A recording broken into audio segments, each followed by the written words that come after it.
Hi, I'm Shannon Godwin from AgSolutions Australia, and in 2017 we held an equine nutrition seminar with the keynote speaker being Dr. Nerida Richards from FeedXL. The following video features Nerida discussing managing horses with laminitis. So how do you manage these horses with laminitis? Always base the diet on forage, so pasture or hay, which sounds easy and logical, but it's not always easy because you have to feed forages with less than 12% starch and sugars. So for us in a lovely temperate region where we grow all these beautiful temperate grasses have this incredible ability to accumulate sugar. So you get something like a ryegrass pasture or an oat and hay, which is a temperate, oats is just a temperate grass. They can accumulate sugars in excess of 30% of their dry matter.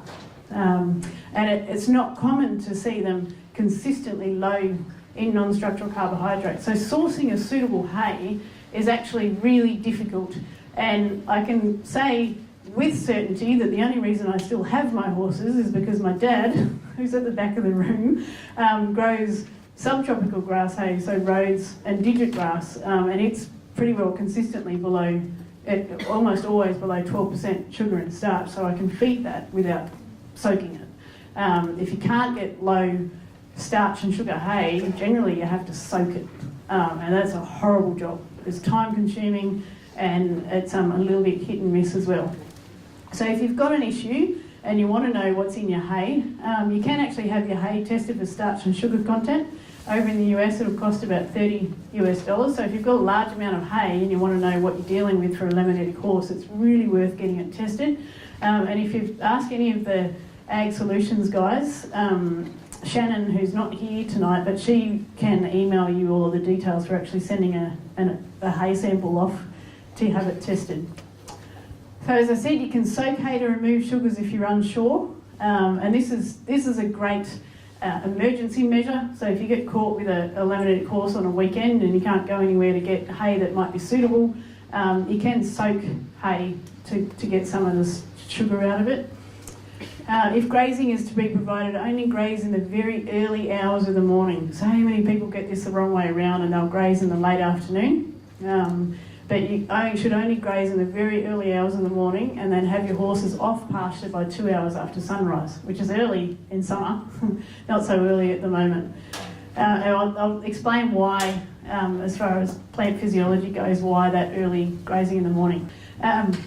So I mentioned grazing muzzle before. I was always loath to put has anyone seen the black best friend type grazing muzzles, and they're hot and horrible, and I just don't think it'd be very comfortable to have on a 40-degree day in Tamworth. So I in desperation one night, I was searching around on the internet trying to find something that was better, and I came across this muzzle that was developed by a vet in the US, Dr. Joyce Harmon. I don't know her.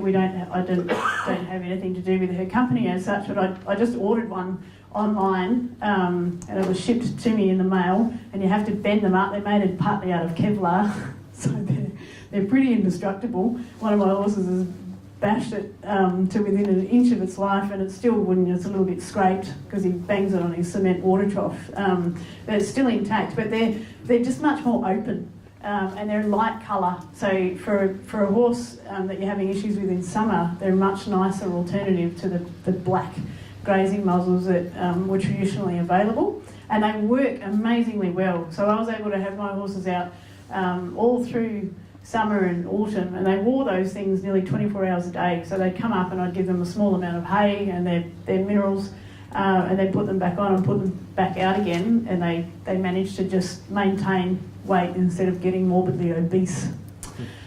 So when you've got them on these restricted diets, it is really important to feed a balanced diet and use a low dose rate vitamin and mineral supplement to meet vitamin and mineral requirements. So that's what Paul's going to talk to you a little bit later on about the AgSolutions mineral supplement that I've worked with them to develop, a vitamin mineral supplement. So something like that is suitable.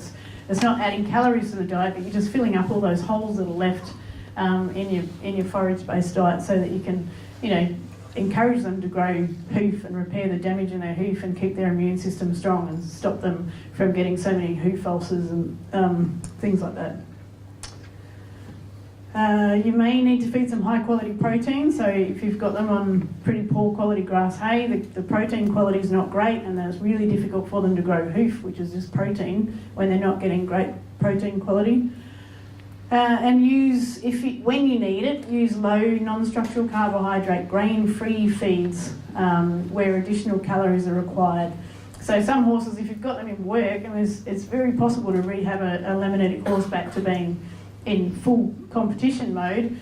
Sometimes you need to feed them something extra on top of forage to give them enough get up and go to work for you and maintain their body weight, but you have to feed them something that's grain-free. And I've got here, FeedXL can help identify these. So FeedXL, the software program, will actually colour code the feeds list for you to show you what is truly grain-free and what is not grain-free.